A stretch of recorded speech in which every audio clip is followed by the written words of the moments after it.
What's up, everyone? Welcome to this episode of Becoming the 1% podcast. My guest today is Tommy Vext. Yes, the lead singer of, was once the lead singer of Bad Wolves. More on that in the episode. A lifelong professional musician and just a incredible human being. One of the craziest backstories I've ever heard. We talk about his addictions, his problems with drugs, everything that came from his colorful past with his family, what he has done to manage, cope, and thrive in the face of adversity, his career, what sorts of twists and turns it's taken along the way. The music he's made is literally world renowned. He is one of my favorite artists and has been for years now. Truly an honor to finally meet him, interview him, and just hear his life story. Hope you guys enjoy it.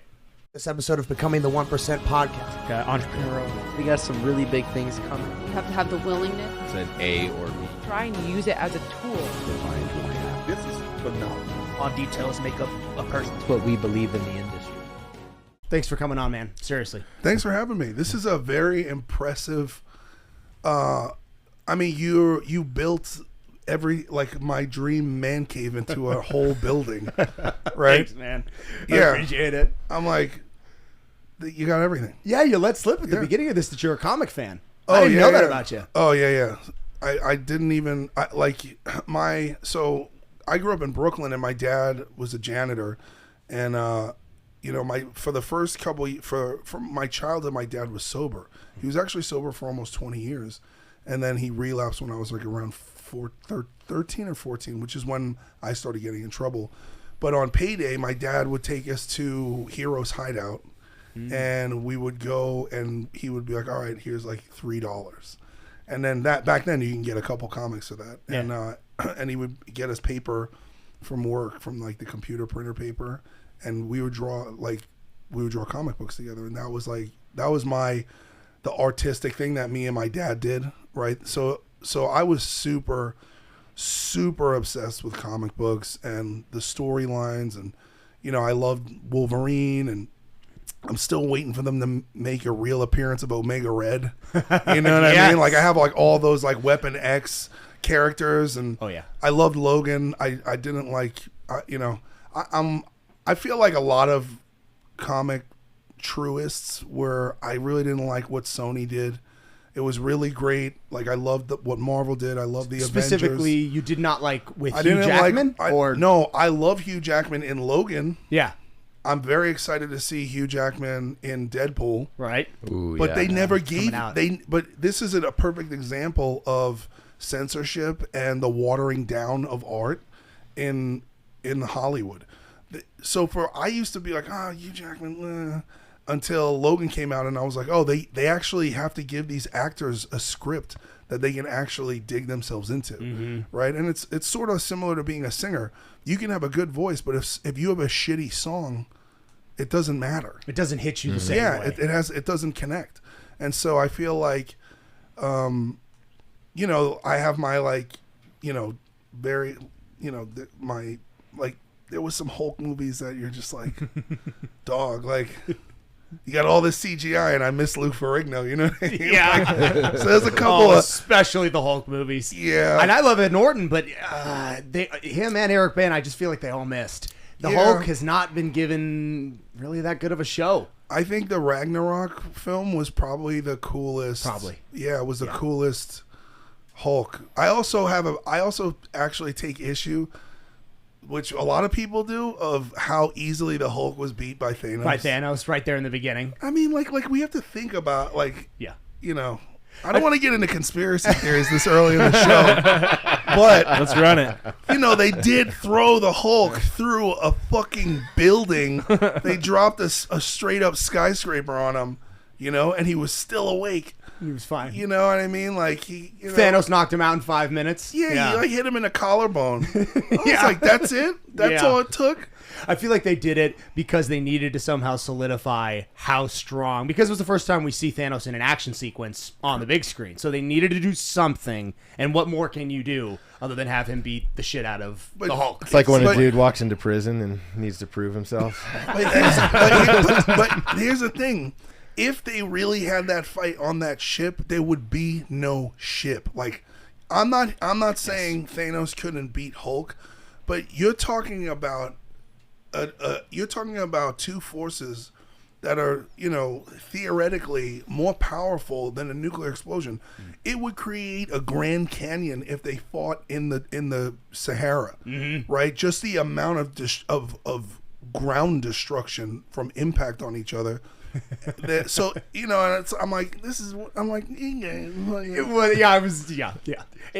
Infinity War as a whole, if you take the entire film, probably through and through my favorite Marvel film, perhaps other than Civil War. Yeah. But that scene in particular might be the only scene that I did have object with. It's the only weird scene. But it sure went up from there. Infinity War, to me, is the pinnacle of the MCU.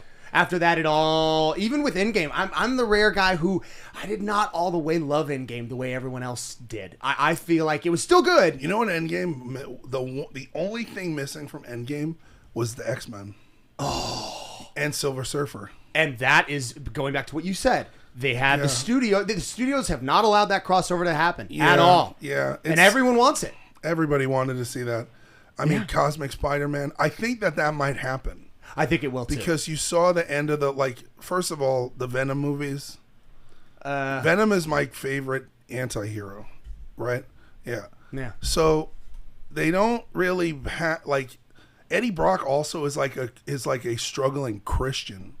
They leave his religious arc. Yeah, is that because I never really read the Venom. So comics. the Todd McFarlane, the installation in the Amazing Spider-Man of Venom. There is one thick. It was a $10 comic, and I remember this because I had to do chores to make $10 for weeks to get this. Yeah, and so this is pre-Spawn, and Todd McFarlane did the first introduction to Venom and the whole character and the whole series of from start to finish how Spider-Man rejects the cosmic suit, the symbiote attaches to Eddie because he's chasing around Spider-Man. He's the competing photographer, yes. Yeah, and is like in his shadow and jealous and but also is a bodybuilder and like a big jacked dude.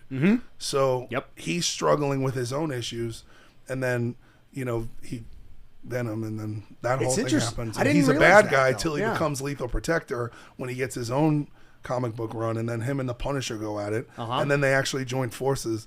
So there's just tons of. Did you ever read The King in Black?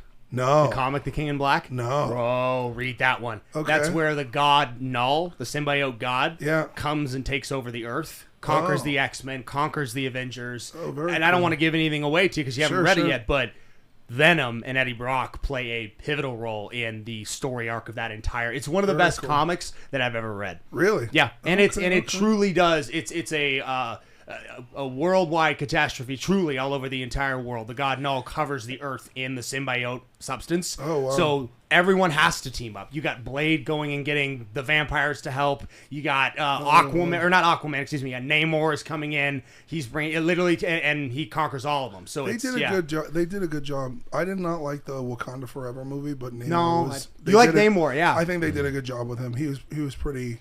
Yeah, he was pretty legit.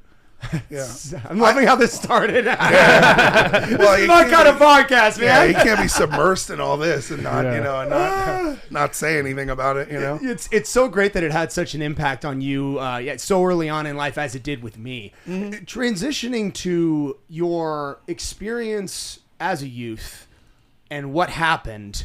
How did you transition to music? Where did that all happen, and at what point in your life did you find that starting? Well, so my father was a fan of the Beatles, so instrument rock music was already a part of my life. He also loved like Phil Collins and Crowded House and stuff, and so like I would hear that. My dad would work 2 jobs, and then he would come home and take a shower and go back to his other job, and so he would play his mixtapes. And I just was always attuned to music. My mom sang in the school choir, in the church choir. She was a soloist every Christmas. So music was a part of our family, I guess. And then my cousin John, like we grew up in a very Christian family, and my cousin had a poster of Danzig, and Danzig looks like Wolverine. And I was like, dude, what is that? He's like, oh, that's Danzig, bro. And I'm like, oh, really? And my aunt hated all this music, and she's like, it's the devil's work. I'm like, this is cool. And then he had Megadeth and Metallica, and I was like, oh, okay. Like, so, I heard some of the songs, and I was like, oh, this is cool. And then I got into grunge, like most kids did. Like, Green Day came out, and that was like the softcore punk, you know what I mean? Like fake punk, and that was like digestible. But it wasn't really, it was like fun and boppy. And then I found like Stone Temple Pilots, Alice in Chains. Yes. Right? Like the harmonies in Alice in Chains, like the emotion, in like Rotten Apple. Even the deep cuts, like even the, not mainstream radio songs. I was, my cousin's like, you have to listen to the whole record. Yeah. So I'm still one of those guys. So I'm like, I need to hear the whole thing. It's not good if it's just one good song. Oh, absolutely yeah. not. It has to tell a story to me as well. An album that's complete to me. I love albums that are sort of, you're following the journey of whatever this artist was going through at the time they wrote. And the album is organized in a way that has a definable beginning, middle, and end, like a story. That's what I really love. Well, that's what I try to do with my own records, right? Because I've always strived to do that because I appreciate the idea of vinyl and CDs, right? So, which is sort of becoming a lost art. So, so basically, I went to go see The Crow.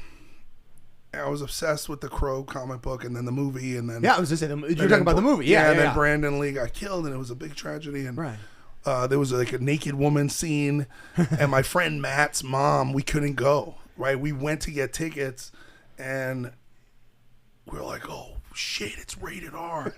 And we're like 11 or 12. Yeah. And my friend Matt's like, I'm calling my mom. And so his mom actually was like, don't tell your father, like, I'll go. So we watched, me, Matt, John, and whatever, who else. There was like 6 of us. And we went and watched The Crow, and it was like, oh my God. They had Winston from Ghostbusters as the detective, and it was just crazy. The bad guy from I don't remember the actor's name, but he's the same guy from Warriors. Warriors come out and play. I'm pretty good with movies, and I think I saw The Crow, but I'm not. It's not racking my memory on that one. I forgot the actor's name, but he's a great bad guy. But anyway, so I went home, and I was like, I need that soundtrack, and so I saved up money, and I like went and bought the soundtrack. I think I might have just asked my dad if I could have it, and I took it home and put it on my Discman, and I was like, and the Pantera song came on the badge, and I'm a kid, and so they're like, "Fuck you," and they're cursing and shit, and I'm like, "This is sick. What is this?" Especially growing up in a Christian household. I'm like, yo. And the end of the movie is from is the excerpt from Taxi Driver when De Niro goes to Harvey Keitel and kills the pimp, and it's the whole scene of him shooting him, and I'm like, he's still cursing him out to the end. It's like, fuck you. Fuck you. I'm going to kill you, you crazy son of a bitch. And I'm like, yo, what is Pantera? I didn't even know it was a fucking cover song. And then I went and I found Vulgar Display of Power. One of my buddies, I was like, we had tapes because not everybody we couldn't afford CDs. So you would get the shitty tapes in high-speed dubbing. Wow. And so that we would trade records, like, because tapes were like 99 cents. Right. So I got a mixtape from Jimbo, who became my first drummer, of it was like a couple of Master of Puppets songs, and it was like Vulgar Display of Power, and I was like, yo. So it was always sort of rock and roll for you. Like that was where you went. Well, I grew up in the hip hop scene, so it was like everybody I know, like, and I love Biggie, Cypress Hill, Wu-Tang Clan, Nas, Mobb Deep, but that wasn't a journey. Everyone I grew up in Brooklyn. I grew up in the birthplace of hip hop. Everybody listened to hip hop. Even the metalheads were wearing baggy pants and and Timberland boots, and we dressed like thugs. And you'd go to a hardcore show and people would have grills and head tattoos. Yeah. You know what I mean? With So it hit big the chains. entire industry, no matter what. It was it was a very big melting pot. Like what your physical dress code had nothing to do with the culture. You would go see a band like Candiria or Biohazard or E-Town Concrete, and hip hop and metal and hardcore and punk, literally for about 10 years, it was almost exactly the same place. You'd see the same people. You know what I mean? So, and it was proletarian anthems. It was the anger of the poverty youth, right? Which is what the culture of hardcore, metal, and rap is. It's just dispersed in a different and sound. It's different sounds and it's different cultures, right? Like in metal wouldn't pick up in the hip hop community because people didn't buy instruments. You know what I'm saying? Yes. And so you could write songs and rap, and you had to have a friend who was a DJ, and one guy who was a DJ could make beats for the whole neighborhood. So it was more. It was more financially equitable. It was easier to be a part of that if you could just rhyme. And as a singer, if you were just angry and you couldn't sing, you could scream. Yeah. So a lot of bands like Most Precious Blood or Indecision, you know, they're like, these guys, you know, 25 to Life, and we go see bands like H2O and, you know, Madball. You know, I'm still friends with John Joseph from Cro-Mags. His band Blood Clot is still going, and you know, it was just like the fuck you music. Yeah. It was like fuck you, and you know, and what you said is just, I'm still kind of pondering it. So the difference between the hip hop community and the hardcore community was in some way related to economics. Yeah, I mean, the ability to make music. Yeah, because you have like, you know, even it's where are you going to put a drum set in the projects? You know, you can be lower middle class and still have a metal band. Yeah, but you can't be, you know, you can't be poverty, like you can't be in the PJs and really pull that off. I haven't really seen that. So it's like, you know, but then it mixed because a lot of poets and artists, vocalists started joining bands. So you would have a mix of like the very low income to the, you know, lower middle class to the middle class, and everybody was mad at the rich. You know what I mean? Yeah. It's like, if you're not rich, life sucks. You know, this has been I'm 42 years old, and I'm like, I got the memo. You know what I mean? And I was like, when did you start your first band? In Brooklyn. In Brooklyn. Yeah. How old were you? 14. We were originally called Dogs of War. That was taken. Then we changed it to Maniacal Disciple, and that was goofy. And then it became Vexed. And then I became Tommy Vext because I grew up in a neighborhood with a bunch of like goons. So there were other Tommies, and there was like, you know, Tommy Two Fingers and like Tommy the Bomber. You know what I mean? Or like, you know, Frank the Garbage Man's brother.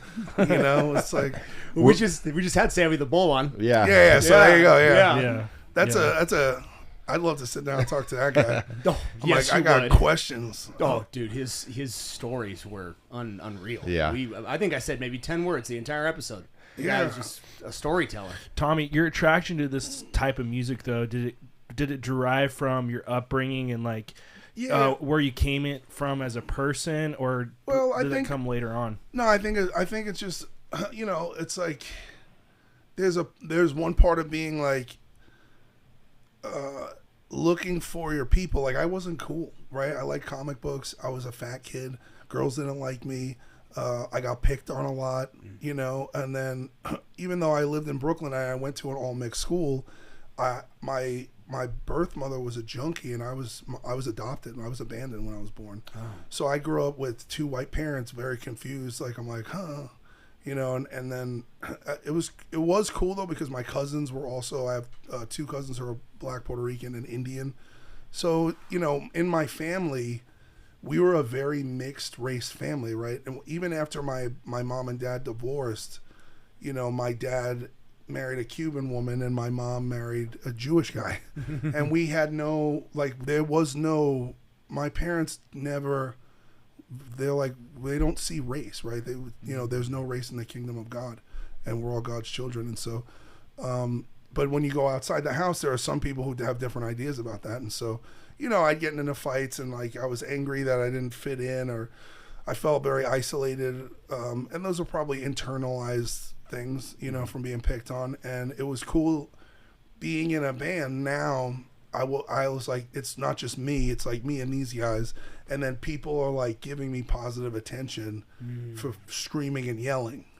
Yeah. And having a tantrum. Where if I go do that at home, I just like, what? Quiet, what are you guys screaming about? So it's just like, it was a positive thing. And it taught, like kids should be in bands still. Sense of community. Yeah. Yeah. Do Do you think that's missing? It does seem like it is a little bit. Kids are not really. Do you in your experience? Because you're probably much more on the button with this. So I don't know. Like I don't know because I don't. So I see the same necessity in young people moving in the direction of gamer community, and I don't play video games, so I don't really know much about it outside my friends who are in those communities. Mm-hmm. So I'm a much more outgoing physical person, but that's a result of having to go outside the house to make friends, right? I come from a time where I couldn't make friends on the internet, whereas like even now, when I would go on tour, I would meet tons of people just from Instagram, like how we met, or how me and Andy initially met. Like I've got people who are my best friends now that we met because we had the same thoughts and ideas. Mm-hmm. And I was like, oh, that person's cool. Like that person's cool. And oh shit, Isn't it interesting? That is definitely one of the positivities around social media. Is you do get a pretty good look at someone's opinions and their vibes. Unless, well, the downside is that it kind of got weaponized during COVID in 2020. Is like there were micro-aggressive, indoctrinated groups of people who were like felt like their job was to police everyone else's behavior. Oh yeah. And they were enabled by the big tech companies, and they were enabled by the government, and they were enabled, and it was like John Joseph, to his credit, we talk a lot about this. We watched a lot of our friends who were part of this anti-establishment culture sort of bootlick and suck dick. Like, oh yeah, like, my gosh. I know. I have people personally. Yeah, it's like if Fauci would have came on TV in 2021 and said the cure for COVID is semen, bro. These people would have been running it, sucking dick in the street, just like, I need cum, All my gay friends were like, we're fine, I was like, okay, guys. I was like, you want any? I'm like, I'll take my chances with the virus. I'll put the mask on. Yeah, I'll wear I'm good. I would get the vaccine, honestly. Yeah. I'd take the boosters. I was like, bro, it's like if they told people, like, look at the insanity. And people got mad at me. Like, they were like, you're going to kill people's grandmas. I'm like, I'm just here to just say, hey, maybe this is ridiculous. Going into a restaurant, you have to wear a mask standing up. But when you get to your seat, you can take your mask off. But if you go to the bathroom, COVID again. Yeah. Like, it's like if they told people COVID was only 3 feet off the ground, hey, you'd have everybody in every little liberal city on skateboards like turtles pushing themselves down like, hey, Frank, like, good to see you, Sal. Like, yeah, good. Ain't it great that the COVID thing's only up there now? Did you ever see South Park's thing on the pandemic special? Did you ever see that? No. You're fucking kidding me. No. Oh, bro, that's right up your alley. I gotta see it's brilliant. It's like exactly what you're saying.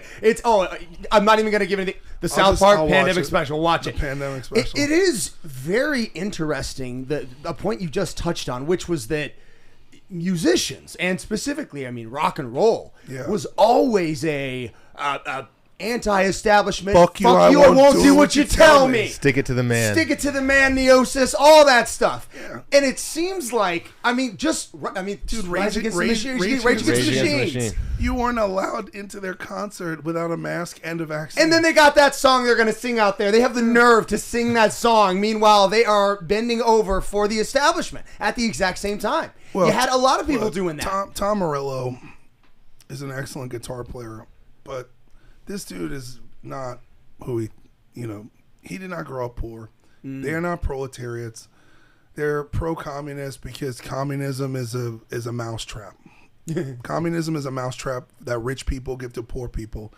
And the reason why it's a mousetrap is because the mouse doesn't understand why the cheese is free. You know, Tom's father's brother is the president of Kenya. Really? Yeah. I did not know any of this. I did not know He that. takes his mother's white name, and then, you know what I mean? And it's like, you're hiding your royalty lineage. You know, what is your motive, dude? Yeah. You know, and then the band broke up because behind the scenes, allegedly, and I say this as a fan with absolute adoration and respect and a broken heart. You know, they got indoctrinated or inducted into the Hall of Fame, which you can't do, you know. All these award shows, I don't want to really blow everything up, but the Grammys, none of this is real. Of course not. It's a pay, you pay, Yeah. and then that's all it is. None of it's real. And no one watches it. It's it's pageantry. It's narcissistic, cannibalism pageantry. Yeah. It's them eating their own assholes from the back. Like, look how great we are. It's like, woo. Yeah. You know what I mean? It's a fucking clap. And they all hate each other behind the scenes. And I don't know if it's that. I don't know how much that is, but I guess in my head, I'm more so thinking the Oscars, actors, and I hear what you're saying though. It's fake. It's all worthless. Nothing of it is meaningful. You know, and I lost my train of thought, but I feel like the whole situation with Rage, where like the whole band collectively did not want to be in the Hall of Fame and they didn't want to be a part of it. There must have been a reason. And then Tom went on his own and just went and took the award. Like, and then everyone was like, eh. And then they were like, the next day they broke up. Yeah. And it's just like, you know, I understand it's hard to be in a band, right? Like, I understand. I don't do it anymore, right? Everybody who works for me, I pay them. No, you know, I went through this with Bad Wolves where, like, you know, first of all, the first thing was I did the marker video, right, for BLM. And BLM happened. And to be honest with you, no one bothered to ask me why I even researched this. I was going to give tens of thousands of dollars because I was equally affected by George Floyd's death when I watched it happen. But I don't give money away. I used to own a nonprofit organization that helped musicians get sober, and I have access to, and I know how to go look up 501c3s because we have ratings. I couldn't find one for them. Yeah. So that was like, definitely a red flag. So then it just became this whole thread, and then I started looking into everything, and then I was like, oh, this is a corporation, and it's owned by Act Blue, and Act Blue is run by the Democratic Party, and then also the Open Foundation for the Open Civilized Foundation, whatever. I'm messing up the Open name. Society. Open Society Foundation, owned by George Soros, which is a charitable event that is used for terrorism, for legalized terrorism. Yeah. And I'm like, wait. You know, so I'm like, this is not cool. And that's the same one that was caught moving protesters intentionally to certain locations, and doing Antifa, that whole thing. Antifa, yes. Escalating peaceful protests. So everything that I said in the video was so like, oh my God, pearl clutching, you know, and to the, like, I had Loudwire. Loudwire is the biggest piece of shit fucking rock. Actually, every rock outlet hates you and wants you to die. Really? All of them. Yeah. Rolling Stone. Yes. It's all far left liberalists, globalists who want to depopulate. It's like the angry Skittle people and the fucking losers and the fucking eunuchs and it's like the losers of the losers, and they just like fuck. They're just haters of everything because they're miserable people. Yeah. And so, except Rockfeed. Rockfeed is the only, and it's actually becoming the most popular one because it's just a guy who's a fan who started a show and didn't do all that bullshit. And now everyone loves that channel because he just tells the rock news. Yeah, I was going to say, if this is really like, as you're describing it, it's creating a vacuum. Well, there must be someone that will fill it. Well, you also have to understand is that the record labels realized how dangerous bad press is, or how powerful it could be to weaponize it against the artist. So they bought all the companies. So Universal and Sony own everything. So if it's Metal Hammer, and it's through subsidiary companies. So if you're not a businessman, or you don't know how to do actual auditing, corporate auditing, you can't follow the stream. So Metal Sucks, Metal Injection, Blabbermouth. Like, Blabbermouth is owned by Sony because Blabbermouth is part of Roadrunner, and Roadrunner was bought by Sony. And Metal Sucks and Metal Injection both sold to Sony. And Metal Hammer Co. UK, like, all these other international outlets, they're just owned by record labels. So, and people don't want to listen to this, and I'm like, you have to understand that I know. I went from being nobody to having the most successful song PR campaign of the last 15, 16 years in rock. Zombie sold more copies than we outsold Disturbed, Five Finger Death Punch. I mean, we are the biggest. Zombie is the biggest song that the record label has had in their history. Which record label was it? It's Better Noise Music. Gotcha. They were originally called 11-7. I think that's the first song I ever heard of yours was Zombie. Yeah. Well, that wasn't even supposed to be a single. That wasn't even supposed to be on the record. I recorded that with my buddy Philip Naslin for another band. And then when, I mean, the whole story behind Bad Wolves is pretty bizarre. Like, it was a side project. Really? Yeah. I was in a band called Westfield Massacre, and I wasn't doing music professionally anymore. So I had gotten into a job where I was running a men's sober living facility, and my boss, long story short, he realized, like, you know, oh, this guy had gotten killed by his brother and he stayed sober and da-da-da, and he heard me speak at a meeting and heard my story and was like, dude, you need to be a sober coach. And I was like, I don't know what that is. So they started training me. I did classes, like, I got certified in the state of California. And then I started working with celebrities. So, like, one of my clients was, like, Justin Bieber, and I would go live with people who are, you know, in their first 30 days of sobriety. And these jobs pay $30,000 to $90,000 a month. So, like, my whole world What does the day-to-day look like for a sober coach living with a celebrity who's in their first 30 days of sobriety? What exactly do you do? I mean, you have to be very flexible, right? It's like, you know, each person is different. Everyone struggles with a different, you know, you have different trauma, different issues, different backgrounds, and then you have different substances. So it's like, luckily I'd been sober for about 5 or 6 years, and I had sponsored a bunch of people, and so I had like on-the-job training running a men's rehab facility, and I only worked with guys. And it's sometimes you're going to the studio at 1 a.m. because somebody wants to write a hit song. Sometimes, you know, you're on a movie set and you got to go over lines with somebody. And I don't know what the fuck I'm doing. I'm like, what do I need to do? And they're like, just do this and let me. And I'm like, okay. So you learn all this really, like, just as you're doing it. Yeah, and being around, and it's different kinds of artists too. Like I had some NFL players, and I also had people who like needed an accountability person for sex addiction. So I would have guys who were married and they were already in hot water and didn't want to cheat on their wives and this, and so like. I was anonymous, and I'm like large enough that you would just think I'm a security guy or a training buddy or something. Would. Yeah. So you don't think that, like, no one suspected that my clients had some sort of issue because I kept getting booked. And you booked. Fit sort of seamlessly. And then I realized that I was like my boss was making like 75% off of me more than I was making. So I started my own company. And like I bowed out, you know, respectfully, and we were like, I'm gonna give it my own go.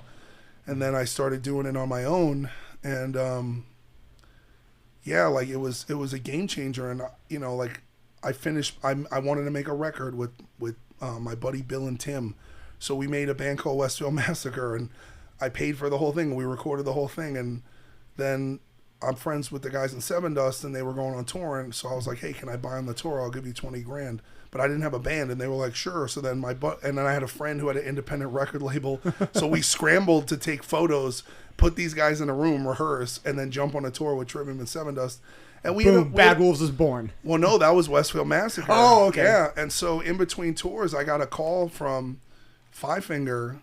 Zoltan texted me in 2017, and he was like, hey, are you still living in LA? I was like, yeah. He's like, can you come to Vegas? I'm like, yeah. And so, you know, we hung out. And he's like, so you're sober coaching now, and I've known Zoltan since I was in Divine Heresy. So Divine Heresy came out in 2007, and Five Finger came out around the same time, and they blew up, and we broke up, and we were more extreme metal. But how would you define Five Finger? They were like more of a, they were a more accessible metal band, like Disturbed or Slipknot. Slipknot's a little still on the heavy end. More accessible meaning more people will there's like, cause relate to listen, the sound? I like bands like Meshuggah and Dillinger Escape Plan, but regular people don't. My girlfriend's like, ugh, like, yeah, you it's know, a little... but I put on Bad Company or, you know, yeah, it's like, oh, this is good. Uh-huh. You know, it's melody, you know, it's about melodies. So I wound up getting this job working with Five Finger, and you know, and Ivan was struggling, man. I used to drink with him, so now you fast forward, I'm almost 10 years sober, and like this guy, I got off the bus, and he kept riding it, and you know, he was really struggling, and it was scary, because, to be completely honest, like, he gets like hate in the metal community, but I'm saying everything. Those fucking songs are hard to sing. That guy has a fucking incredible voice, an incredible stage presence and heart. And he was going down. And, you know, initially I was trying to get him to stop partying, and it wasn't working. And so eventually, you know, he had an assistant that was sabotaging him, because the assistant was like going to steal him and put him in his band. And, interesting. Yeah, and so he was bringing them substances, and he was bringing them alcohol in the middle of the night when everyone was sleeping. What? Yeah. So how in the world is that going to equate to him stealing him? Listen, dude, the only drug that makes you sick before you take it is fame, and people will do things to you that is so sick just if they think they can be famous. And this is what happened to him. This guy he thought he was going to pull him out, and he wound up fucking, you know, Ivan had to get sent home and go to rehab, and the band got stuck, and they're like, we have to cancel this tour, and we have an entire European tour. We're playing with like Linkin Park. And which band is this again? This is Five Finger. This is Five Finger, okay. So they're like, can you sing? And I was like, and I had been traveling with them for over a month. Yeah. So I watch the show every night, and I know all the songs at this point, and right. I'm like, but it doesn't mean I sang them. Especially in front of how many people? I mean, the per first show is 150,000. Man. So I'm like, you know, and I don't want to let everybody down, and so, you know, I'm like, all right, I'll do it. And so I wrote all the lyrics out on oak tag, you know, to like remember it. This is amazing. Yeah, and man, I was like shaking like a leaf, and we were in Vienna, and I remember we pulled up to the catering, and I ran into Michael Starr from Steel Panther, and I was a security guard at the Key Club when they were called Metal School, and we both don't drink, and he's like, dude, what are you doing here? I was like, I'm with Five Finger. He's like, oh, he's like, that's awesome, man. Like, I can't believe you're bouncing from them. And I was like, hey, can we talk? He's like, yeah. So we go in his dressing room. There's nobody there. I was like, I have to sing though. Holy shit. Okay. And then like he grabbed a couple of people and they prayed for me. Wow. You know? Wow. And it's like, that's God doing for me what I can't do for myself. And you know, the show went on, and my friend Pierre, who worked for the band, he handed me the microphone. He was like, you got this. And the guy in front of house, Bruce, he was like, don't suck. I was like, sick. Thanks, Bruce. So, solid. And then I went out on stage, and like, I played the show of my life. I was like, this nigga about to get to dancing. I was like, fucking, you know, I was like, you know, pounding energy drinks. I'm like, let's go, boys. I'm like, I'm gonna fuck up. I'm like, don't fuck up, don't stop, just keep moving. Like, I ran out on stage. Half the crowd are like, who's the?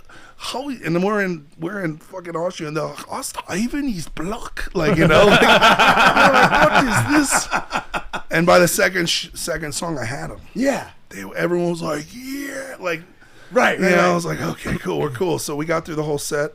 And the other members of the band, I mean, had you rehearsed or played with them or done anything professionally? No, but we all know each other. Yeah. They've all known. I've been in Snot. I was in, I did all these bands. Yeah. Right? So everybody knows. They just didn't. They knew they were in good hands. It was just a transition. Well, not really. They were like, this nigga better be good. Like, like, I hope this is the right thing to do. You're making a lot of, this, that band makes a lot. They make a lot of money every night. Yeah. And and if you don't play, your insurance premiums go up and you can't, then you still have to pay the whole crew. Yeah. You can't, these people have families. So you can't just go upside down. And so the tour wound up being amazing. And, we did the whole thing. We spent a month in Europe and it was like a dream come true. But it was very a vainglory because I'm like, I'm like living my dream and I'm like performing for all these people, but my friend is not good. Right. And almost like I'm like, he's pissed at me because I'm here and he's there. Yeah. And that messed up our relationship. Really? Yeah. And so for years we kind of would be like closer and further and closer and further. And finally we just, during COVID, we had gotten into it, and we stopped talking. Really? Yeah, and then about a year and a half ago, we FaceTimed each other. How was that? It was great. I almost cried, bro. I was like, bro, I love you. He's like, he's like, I felt like you were trying to steal my job. And I was like, dude, I'm like, and he loves comics too. Like, he always said, he's like, I'm like Deadpool and you're like Venom. And I was like, that's fair. And, and I was like, do you remember when Thanos is beating the shit out of Thor and Captain America gets the hammer? I was like, that's what it felt like. I was like, I got to hold the hammer and I was worthy. And I never wanted your job. I just wanted my own hammer. And that's it. And then we hugged it out. We did a music video together and a song, and then we hugged it out, and it's just been all good ever since. And wow. But that's what men have to do.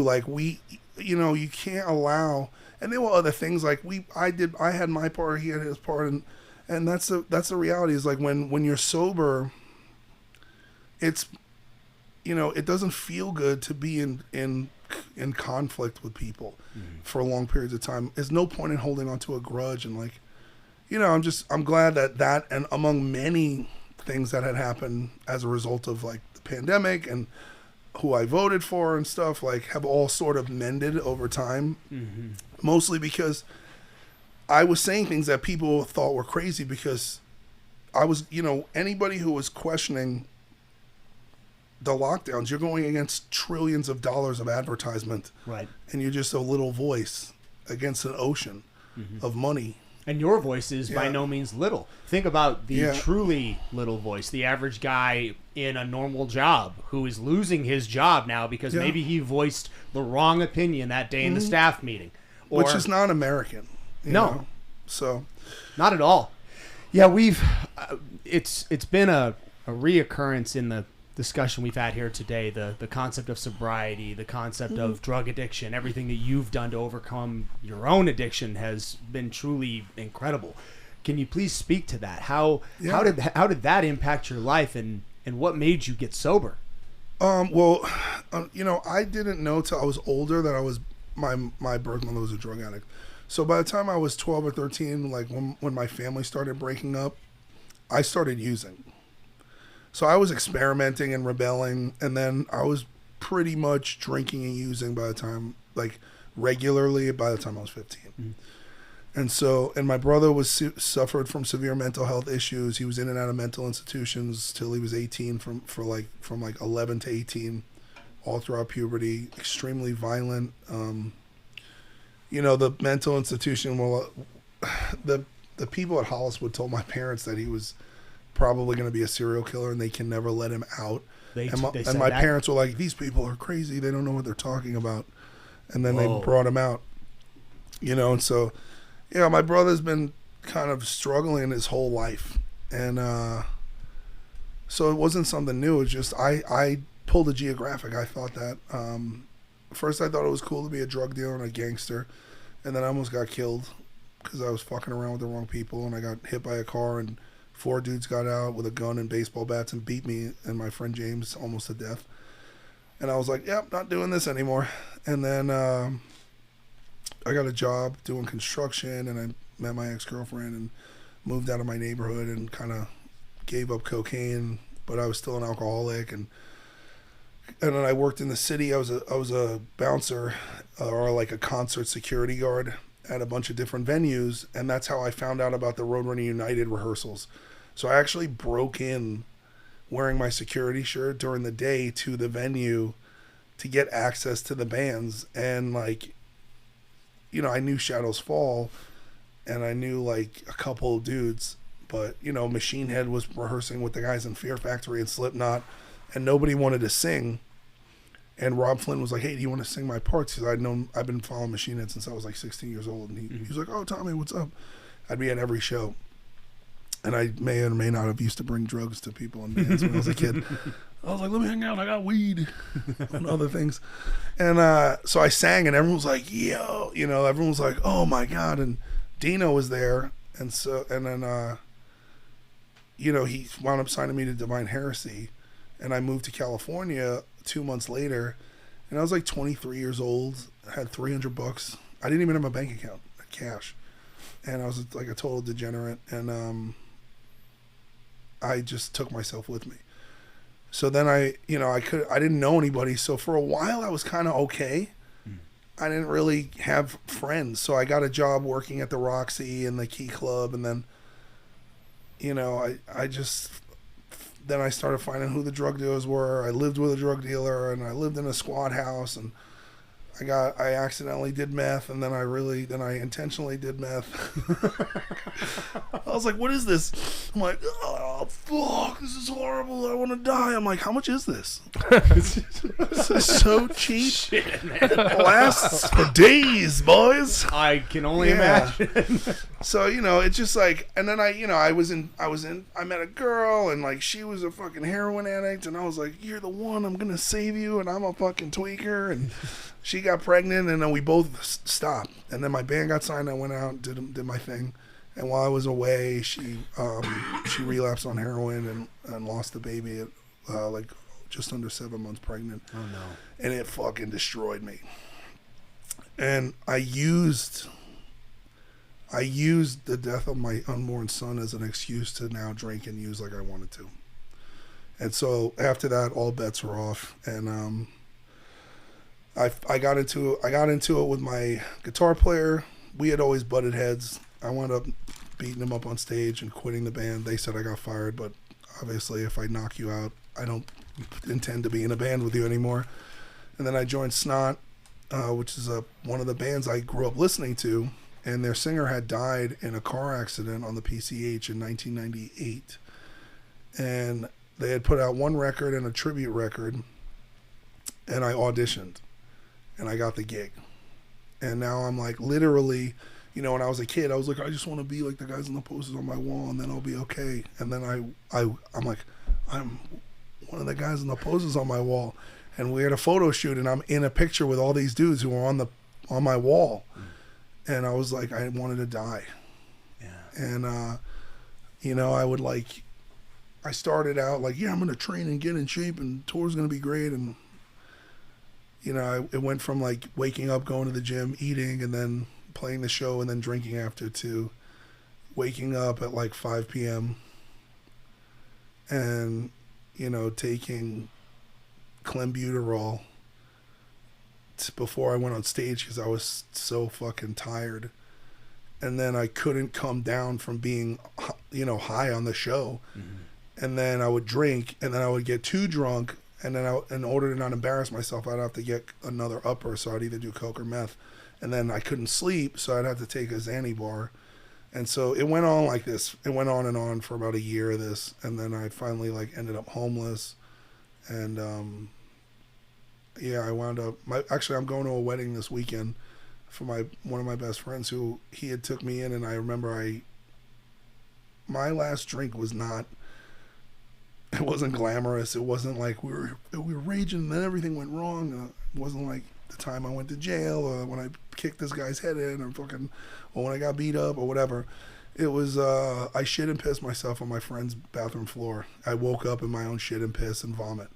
I was so ashamed because he was such a nice guy to me. And he was my like only friend who like didn't kick me to the curb because I was train wrecking. And I cleaned it. I cleaned everything. And then I called my guitar player from Snot, Sonny, who at that time had 7 years sober. Now he's got 22 years. And I was like, hey, can you come get me? And I had no place to go. And Sonny and his ex-wife let me live on their couch for 4.5, 5 months. And he took me to a meeting. And then I started, and that was May 18, 2009, 15 years ago. And so, I'm one of those people, I couldn't do it on my own, and that's okay. Like I needed to get a sponsor and I needed to do the steps and I needed to like actually look at that I had played a role in everything that had gone wrong in my life, right? Because I was a collector of resentments, right? Everything that happened wrong to me, like, oh, this happened when I was a kid. This happened, like, there was some really things that I could not have controlled. And I used to not understand. I'm like, well, I didn't do anything to deserve this. And it's like, well, you took what happened and you used it to mistreat people in the present. And that's not a man. That's a little boy.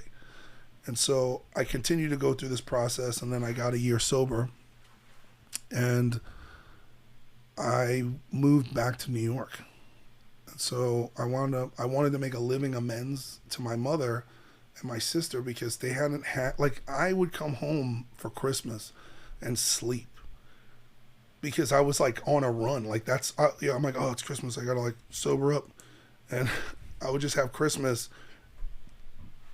and New Year's. And I would sleep most of the time. They didn't even have a relationship with me. There were times when I'd play New York City and I lied to my mom and told her I had the flu so I could go do an 8-ball. Like, just despicable piece of shit. And I wound up moving back to New York, and my buddy Dave Delzio and Chris Santos gave me a job at a club. And then Doc was off tour from, God forbid, and Bad Wolves. So I got him a job bouncing with me, but he's not a bouncer. He's more like calling on the radio like a damsel in distress every time there's a fight. I'm like, fucking okay, bro. I'm like, what's up with your boy? I was like, he's 6'2". He's soft as shit. I'm like, I got it. I'll handle it. So I had to do 2 jobs a night, And I thought everything was going to be good. We were starting to work on music and stuff. And, I came on September 20th of 2010. I came home and my twin brother had been on Angel Dust or whatever for like a while. He was like on a bad run, and broke into my apartment and bashed my head in with a crowbar. Whoa! Jeez. Yeah. Wow! Jeez. So he fractured. Sorry, your twin brother? Yeah. So whoa. Yeah. So he went down and he just didn't get like he just went down the wrong path and he fractured my skull, broke my arm, beat me till my spleen ruptured, and I've talked about this. The song Remember When is about that. The music video is the story arc of what happened between my brother and I. And so, I wound up getting rushed to the hospital. I died as a result of my injuries in the ER. I had to be resuscitated. I went into emergency surgery. And, it's like I've had a lot of people over the years like, oh my God, I can't believe that happened to you. And I'm like, well, I don't really feel bad for myself. I feel bad for my mom. Like, my mom held my hand and watched me die. After losing her husband to alcoholism, her father was an alcoholic. She adopted 2 sons. They became drug addicts and alcoholics. And her one son finally got sober, and now he's dead. And and I think about people who go and get sober and they're in AA and they're like, I earned my seat. And I'm like, well, how much did your employers earn your seat? Or your wife, or your kids, or your exes, or the friends who won't talk to you anymore? And it puts into perspective how much we negatively affect other people in our disease. and this is me now on the receiving end of my brother's disease. And, you know, and I had lights out. I had a complete white light experience. I remember very distinctly traveling through like a kaleidoscope. I didn't know what was happening at the time, and I've seen him. Actually, my girlfriend and I went to see a movie called After Death, and it's a pretty good. I haven't seen it. No, it's the best. It's the only film and visual explanation of what I experienced that I've ever seen. To the point where it like made me hysterically crying. It was so on point. And basically the movie is they studied 1,000 near-death experience cases and then put it all into this one movie of all these people's different accounts. Oh, and so interesting. yeah, and so I went through this kaleidoscope, which like I think is the Van Allen belt. I think it's the microwave belt around the planet's atmosphere, because I definitely exited the Earth's atmosphere. And then I went through this place of light, and there was a being there that was like immeasurably large, like the sun, and it was for sure God. And we already knew each other, and it felt like the most amount of love you could possibly feel. Like, so you were a believer at this time? I believed in God. I had not accepted Christ as my Lord and Savior at all at this. I still was like, church is fake. It's about a personal relationship with God. That's who I was talking to when I was praying, getting sober, that I had a higher power. But the longer you stay sober and the more spiritual work you do, it's like being blind and you keep getting better glasses. You keep seeing more. So this situation was like, that's it. Like, I'm like, oh, I'm home. You know, I remember the feeling of like my life here on this planet is so short, and my soul has done this infinite amounts of times. Like, we're tens of thousands of years old. Like, I don't have a number, but when you die, you just remember. You're like, oh, you're like, oh yeah. You're not scared. You're not afraid. There's no fear. There's just a massive waves of love and peace. And then I came to like sort of a plane of, and it was like all white, and all the beings, the other living entities, were all white light, like souls, celestial. And I didn't know, we didn't have bodies, and everyone communicated telepathically, and all these beings were my family. Like, we already knew each other. We had basically were like, it was like our infantry reunion, and we all did all these missions throughout the cosmos for years, for aeons, right? So it was like really like, oh, they're like, he's back, you know. I was like, oh my God, like, what happened down there, you know? I was like, oh man, it was, you know, and I had just forgotten I was Tommy, and I had this life and this fake identity in this 3-dimensional world. And one of the beings was like, oh, you didn't complete your mission, and he was like, you could stay, but you don't have to. And I was like, oh shit, I'm not done, right? Like, I didn't finish. And then I fucking fell. Literally fell. Through space and time, through the fucking Earth's atmosphere. Literally, like, if you could take a camera and drop it from the moon into my hospital room, and boom, I was in the room. And I was above myself looking, and I could see my whole body and my feet.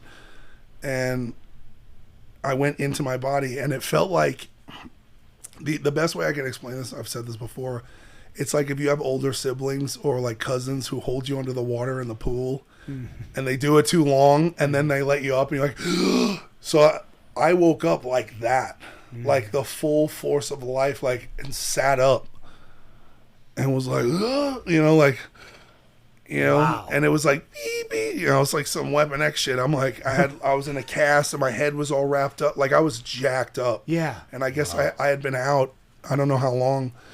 And I thought I was like, oh no, I'm dead. And my nurse was my high school girlfriend's best friend, Jessie, who I hadn't seen in like 12, 15 years, whatever. I'm 30 years old at the time. And she's like, welcome back. I was like,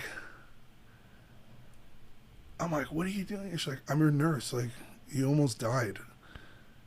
And And the crazy thing, this is the most crazy thing. The first guy who comes in my room, I thought he was a cop.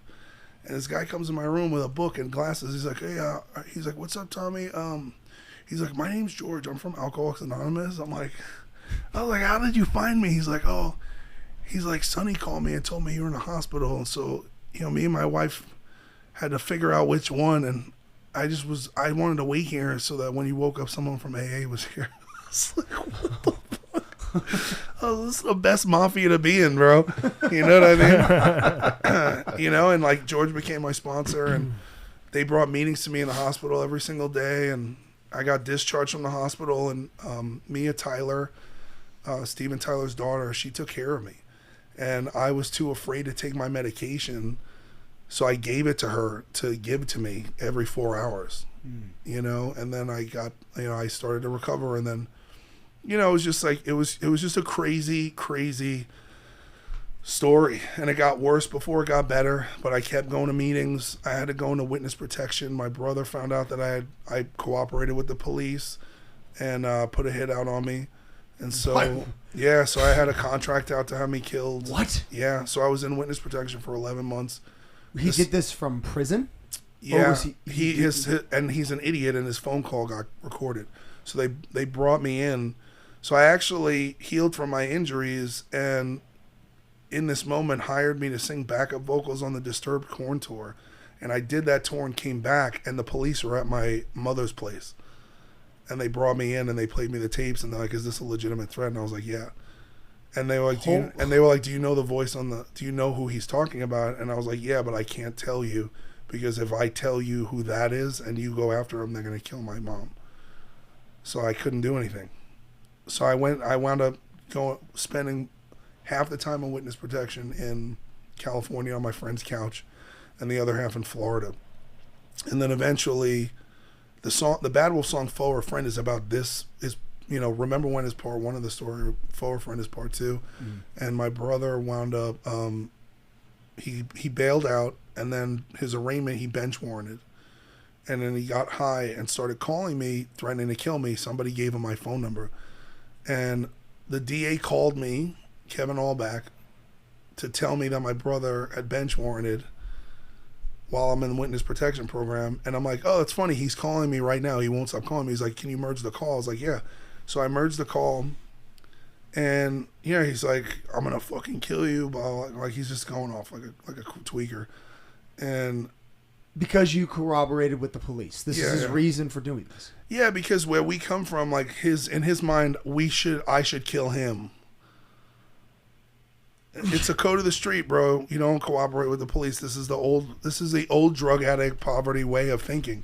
This is just that is crazy. It is to you, but not if you grew up in that. This is how they think. Like if Sammy the Bull would be like, oh yeah, you don't cooperate with the feds, you don't be a rat, right? Yeah.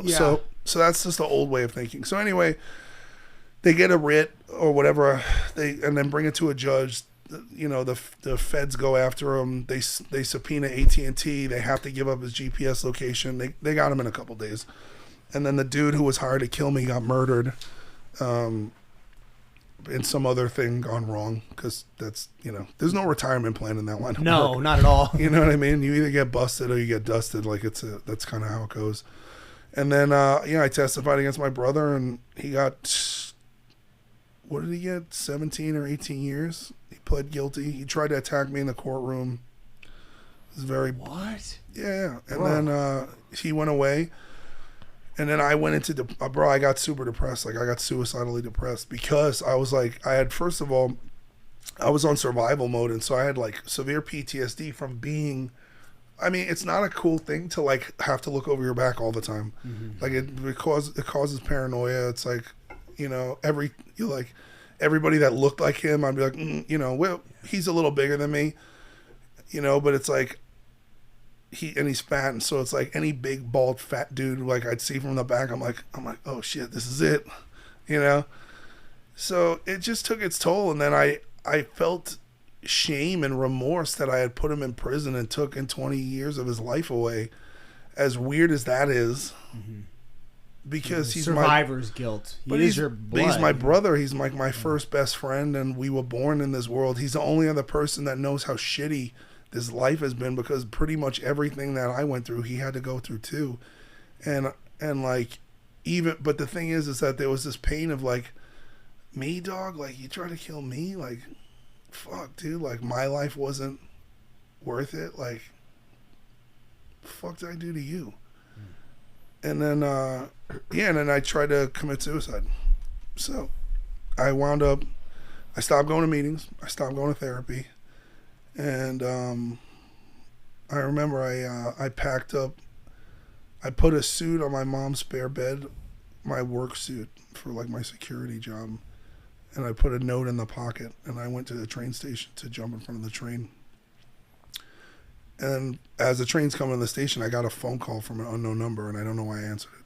I answered it, and it was some kid was on the phone crying. He was like, "Hello." He's like, "Is this Tommy?" I'm like, "Yeah." I'm like, I'm kind of in the middle of something. Who is this? He's like, "I need help." I was like, "Fuck." I was like, "Where are you?" He was like, "Well, I just fucking, I was overdosed on heroin and fucking," he like, it was a fucking big mess. And I got on the train and I met him and became his sponsor and started taking him to meetings. And he's one of my best friends now. He's like crushing it in life. He's moved to Miami and he's been sober for like, it's been like 12 years now. Crushed it on the stock market. It's worth over $30-40 million. Like, and he was a homeless drug addict. Like, he couldn't, his family wouldn't talk to him. Like, and these are the miracles that happen, and it's like, I'm like, dude, that's so crazy. It's fucking insane to me. Tommy, how close were you to the train tracks when you got that phone call? Oh, I had backed up to the opposite side to get a running start, so even if I tried to stop, I'd fucking slide. So it was happening. That's a miracle. Yeah. Yeah. I didn't, look, I'm going on a funeral on Monday. My buddy is a former lieutenant, Steve Heineman, rest in peace, of a former lieutenant of Santa Monica PD. And a couple of weeks ago, he committed suicide with long-term sobriety, retired, 2 kids who became Major League Baseball players. Like, nothing, but just got some physical pain from wear and tear, and like, just nobody really knows. Yeah. And I found out, I was at my brother-in-law's funeral 2 weeks ago in LA when I found out about, Steve, that he literally died the Friday before. And, people try to figure this out. And I'm like, listen, when a man is at the end, we're so insane, and we're outside of the warmth of God's grace and the love of life, and trying to find an answer to why people do this is mute. Like, it's a moot point. Like, the thing that we have to remember is, especially for guys, you have to check on your strong friends, because your strong friends are more dangerous to themselves, because we don't accept help. We place expectations that we should be strong. We place expectations that we have to carry the weight for everyone else. We expect that nobody is going to give a shit about us, right? It's like only women, kids, and dogs get unconditional love.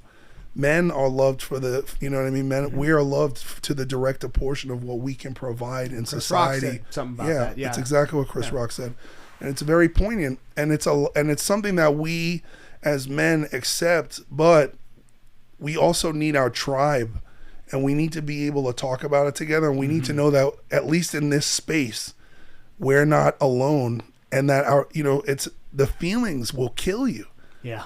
It's like your own emotions will attack you, like it's like a demonic possession, and it will drag you to hell, and it'll become so unbearable that you'll do anything to escape it. And the only thing that helped me was I needed somebody who was worse off than me to go help. And so I what I did was I was like, it didn't cure me helping this guy out. I felt bad for him, and I was like, all right, I'll just kill myself tomorrow. So this guy's just doing a day at a time, and I'm like, as soon as this guy gets like 6 months, like, I'm out of here. But by the time he got he was sober, I didn't want to die anymore because I was like, people need me. And then I had value again, and I wasn't listening to my head. And it's funny because every time anytime people have suicidal thoughts, I never say, I should kill myself. It's always, you should just do it. Like, you should jump in front of that train. Oh, you should put a bullet in your head. Nobody loves you. You're a piece of shit. It's not my voice. It's not me. Something else is giving me this information.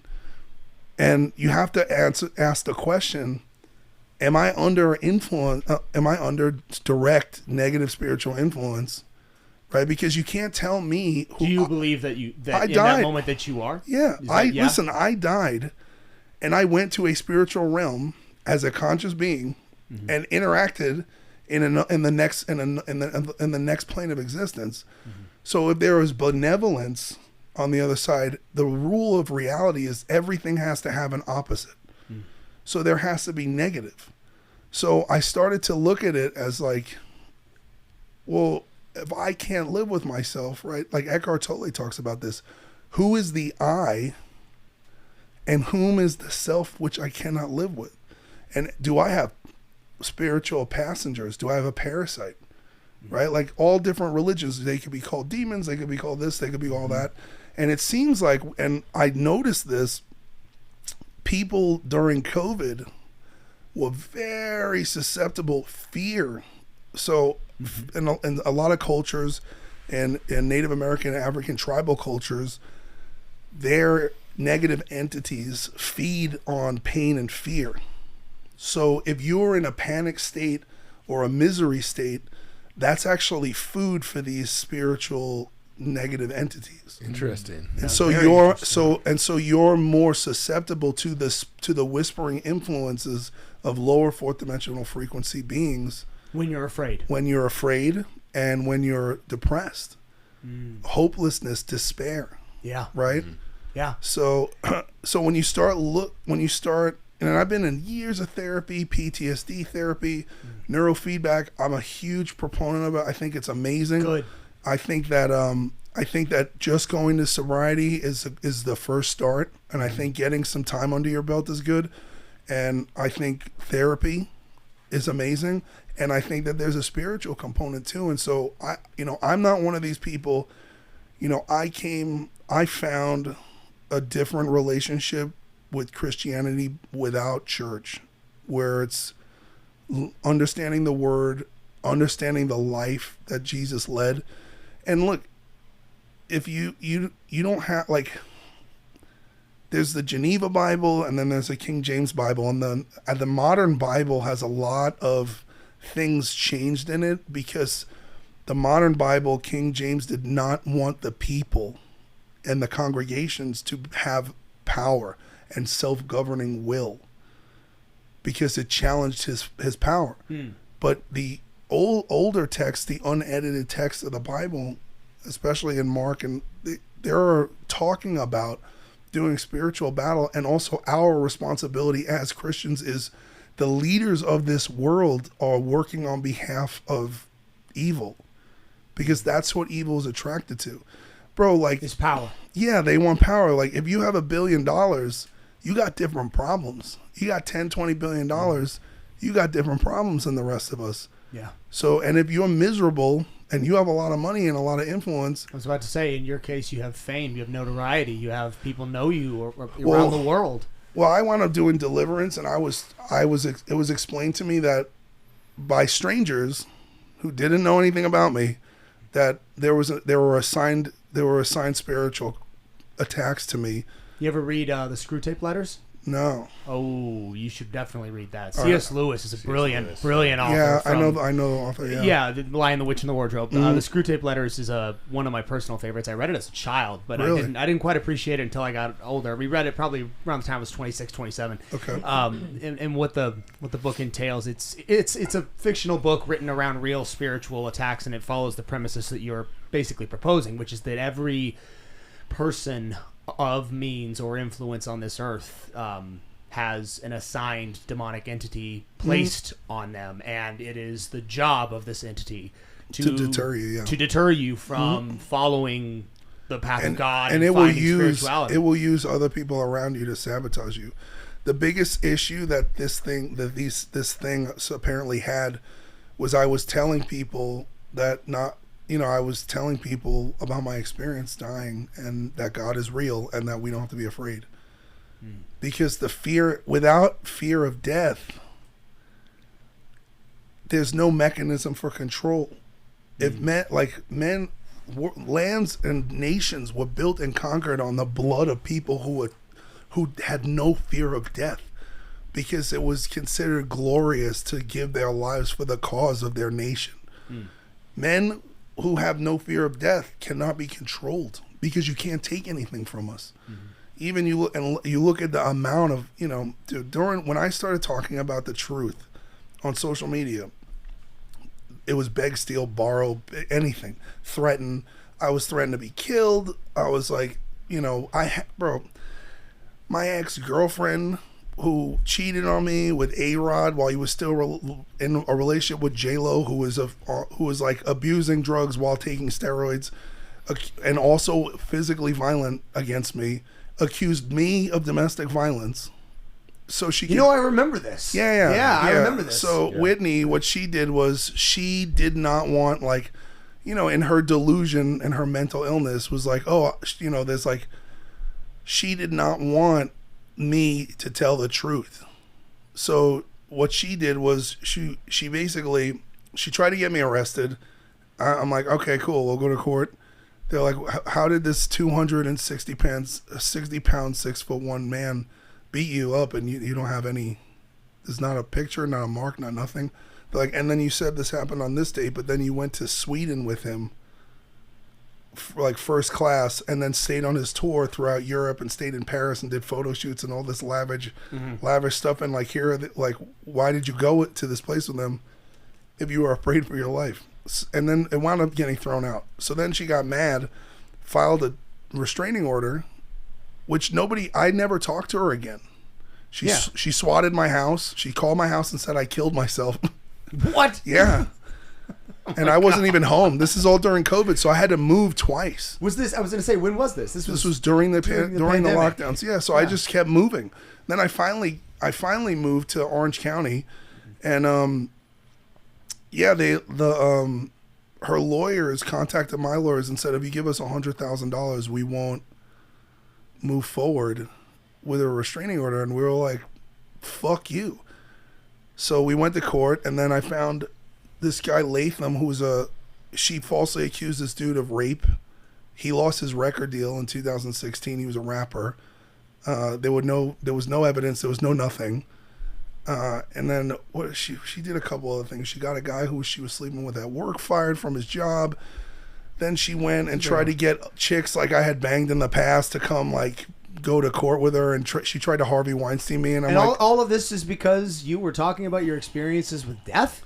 No, it's because people she desperately wanted to be famous. She only dated me because of who I was. Do you find that people that are possessed? Do you find that's common for somebody in your situation? Is it difficult to find true romantic connection that isn't 100%. marred by the possibility that this person is trying to be famous? Yeah, no. I mean, I'm not going to name names, but I called a bunch of famous people who I'm friends with, and they were like, bro, they're like, this has happened to me 16 times. Wow. Like legitimate famous people, like real famous people. Yeah. And they're like, bro, just, don't blow a load in anyone. Yeah. No. Thank God that girl didn't get pregnant. She'd probably be selling the fucking kids' kidneys on fucking website, bro. He's just sick fuck, bro. It does make it interesting, though. I mean, for somebody in a position like you are in, how do you go about finding a quality partner? How do you I'm not in that position anymore, right? I'm not, at this point, I'm off the radar. My Instagram was deleted at 500,000 followers. Yeah, that's happened a couple times, right? Yeah. This is the third time. My Facebook is all shadow banned. I'm fine on TikTok, but they just banned TikTok. But there's I'm not allowed to perform at certain companies' events. I'm not allowed to do these big music festivals. I'm not allowed at certain venues because in 2021 I sold out all my shows independently. I left the band over political differences and creative differences, and like there were multiple layers to it. And I went and sold out all my shows. I put a band together, and I was like, bro, I don't care about the band name. I'm fine. Yeah, just call it Tommy Vext. So I did, and then, we were in a 10-month lawsuit because of the label didn't want to settle until the band found a new singer and got a new record ready. And then we fucking had this big lawsuit settlement, and then on a Wednesday, and then Friday they put their record out and they sold 3,000 copies. Where we have gold and platinum records. It's over. The band is over. And it's not, these guys continue like I don't understand this. I've called the guitar player and I've tried to make amends. I've gone publicly. I'm like, listen, if you guys like them, go support them. They're on tour with POD right now. Shout out to POD. Like, there's no, there's no beef. Like, there's nothing going on here. They wrote their whole new album about me. They make fun of that I got killed by my brother, and their album is called Die About It, and the whole song is a diss track about me. And I'm like, dude, no, like, this is not a good look. No. There's a million things to sing about. Like, there's no beef. Like, you got the name and you did the thing, and the people don't like it. I wrote the hit songs and I left, and I'm shadow banned and canceled and can't do this and because if I'm allowed to exist in the marketplace, there's no ban. They're done. So if you're shadow banned and your platforms are gone and you're blacklisted in so many avenues of the industry, what's next? What's next for Tommy Vext? What are you going to do? Nothing. I'm going to Europe. I'm playing shows in the UK. I start playing in September. And I started my own streaming platform. So I worked with the guys in Jadari, and I don't know if you know those guys, but Sean Whalen is one of the partners. Yeah. From Lions Not Sheep, and we created. They created this company Jadari that does online coaching, like training, so you can take in multiple clients online, and it helps you deal with everybody and organize their profiles and get them their diet plans and whatever. Online coaching, you're talking fitness now. You're talking it's an online fitness. And so I was at the Kuklo Classic, Steve Kuklow's bodybuilding show last year, and I met Greg Anderson, who's the software engineer and the president. And so we had dinner, and I was like, have you ever thought about making a music player and a video streamer? And he was like, yeah, we could do that. And I was like, well, what if you just made independent, if you white label apps for artists? So I'm the first test run, and this is the thing, I'm a small artist who's shadow banned. I can't reach anybody. I created an app. All of my music is on there. I put an album out like 9 months before it comes out in stores and everywhere else. And I just said, hey, if you want to listen to it before it comes out, you can join from between $1.99 and $19.99. There's all different stuff on there. Very cool. So I put my biography on there. And then some fans just want to be a part of it. And that makes between $20,000 and $50,000 a month, which pays for all my music videos. It paid for me to go to England for a month and hire other band dudes and get everybody ready to play UK shows. It will pay for the promotion for tours. It will put me back on tour, right? And I don't have to worry about... What's it called? It's TommyVextApp.com, but you can get it on a desktop at TommyVextApp.com. You can get it on Google Plus, and you can also get it at the App Store. Perfect. So and so on there you have your own profile, like you have your own page. You can comment. You can tell me my record sucks. You can tell me it's good. We go on there. There's like a whole community of super fans on there. People talk politics. Everyone can say whatever they want. No censorship. No censorship. So people could be like, this band sucks, that band sucks. I don't like this, I don't like that. I hate Trump, I love Trump. Fuck Joe Biden. And there's like, cool. As it should be everywhere. Yeah, you're adults. Right. Well, I could tell you, I mean, regardless of the reach and the clout that you may have once had. This is by far one of our most anticipated episodes, man. I mean, the people we've told that this was happening, everybody is pumped about it. Everyone we talked about, a shocking number of people are very familiar with your story and your music and everything. So I really appreciate you coming on, man. Seriously, thanks this for has having been me. a And we'll come back. I gotta reschedule a show at the Marquee Theater. Yeah, I had to cancel. That's a whole other story. I got COVID for the 80th time. But if you're not allowed, insurance companies won't insure you. Sure. So if you're COVID, then you're not insurable. No. So I had to fucking cancel the fucking show, and people were like, why do you even take a test? I'm like, because they'll fuck me in the ass, just like you'll get fucked in the ass fucking 3 years ago. So anyway, I'm gonna fucking do it. That shit doesn't matter anymore.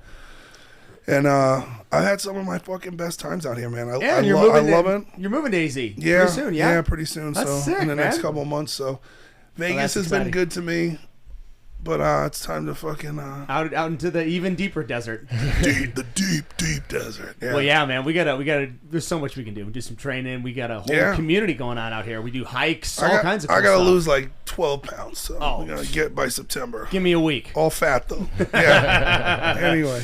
All right, buddy. Well, thank you so much for coming on. Thanks for having me, guys. Thank you. All right. Yep, thank you. All right. Thank you guys so much for watching that episode of Becoming the 1% podcast. If you like the content and you want to see more of it, hit the like and subscribe. Activate that notification bell as well. We really appreciate it. If you guys want to see more of it, we actually have the Becoming the 1% Instagram, and the podcast is available on Spotify. For our socials, we have Strict Vision Athletics on Instagram, we have it on YouTube, and we have it on TikTok.